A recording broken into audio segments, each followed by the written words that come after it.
Okay, this is a request video on how to replace The drum brake brake. shoe. Drum brake, brake shoe. Ng Yung drum brake, yung brake shoe. Oh, yung shoe, yun yung mismong ano. Yes, so Move So, ka. panoorin nyo na lang. Yes. Alright? So, loose mo na yung knot. Yan yung first step. Loosen yung nut. Yeah. Tapos, loose din yung tire. Para Ikot-ikotin lang para madaling hugutin yung gulong. Yeah. Tapos, Kasi pagtanggal ng brake shoe, yeah, pababa. hilahin pababa, then iaangat. Then the other side, Yes. then mapupull out mo na yan. Now, for the brake arm, tanggalin mo yung nut. Then, meron siyang tornilyo din dyan sa taas. Tatanggalin mo rin yun. Para makuha natin yung brake cam. Ngayon, konting linis, brushin mo siya. Loctite, pwede. It's Oo, better to use a Loctite brake cleaner Yeah. para matanggal lahat ng dumi. Yeah. So, Now, yung brake cam, so nilagyan ng synthetic grease. Water resistant. resistant, yes. Yun. So, ngayon ang ginagawa is pinag-ikot-ikot siya doon sa loob para malagyan din yung loob ng grasa. Make sure na malinis sa loob. Yes, kasi kung hindi, May rust, may iwan dirt. yung dumi. Yeah, so yun. Tapos ibabalik natin yung brake arm. Meron dyan teeth na sakto doon sa brake Brake cam. arm. Ano So, ang hanapin mo lang doon yung ngipin na may malaking gap. Yun yung kailangan pantay. Ayan na siya. Yan. Sana. Yan. So dapat sakto yan doon.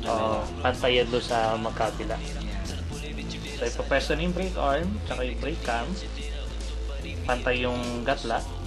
Ang question, kaya bang kabit yan ng hindi ka nakatingin? Pwede. Kung magaling ka sa kapaan. Pwede naman kasi sakto naman talaga Sakto naman sila. yun eh. So, kakapain mo lang talaga. So, natatagalan siya kasi nakaharang ako eh. O bakit yung ginagawa mo ito? Ba't mo May kinikwento sinaharangan? ako kasi may binigay si Rapbe. Binigay na rap eh. Oo, kinikwento ko sa kanya. So, Pwede, okay naman. pwede mo rin ba ibigay yan sa akin? Sige, mamaya after nito. Okay. Pasok na, oh. Okay, pasok na. Tamang-tama yun. Ayun. Ayun. Lock mo na. Balik mo yung tornilyo para hindi na siya mahugot. Again, paano mo tinanggal? Kada mo din ibabalik. Dapat, Huwag masyadong mahigpit, baka ma-lose-stress. ikaw ba, feel na feel mo na yung mga ganyan? Paano mo tinanggal? Nababalik mo ba ng... Oo. Not 100% pero close enough, di ba? Yes. Kahit siya din eh. Pakiramdaman na lang. Oo, pero kung technically merong ano yan. May specific torque value yan. Pero so yung spring, again, sa stock, dyan ginakabit, hindi dun sa, hindi sa may cable. Oo. Pero kung magpapalit ka ng lever, yung aftermarket, usually yung Sa cable spring mo na na siya yan, nandun na yung ibang spring na yan. Pwede naman din. Pero for stock, yan yan. Yan yung location ng spring. Yes, meron siyang parang pin. Ang tawag doon? Pin para ma-hold yung spring.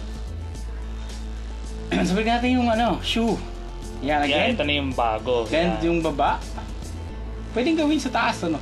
Pwede rin taas, tsaka or sa baba. It doesn't matter. Basta isushoot mo siya dun sa may gatla. That's it. That's it. Okay, so there you have it. Some points.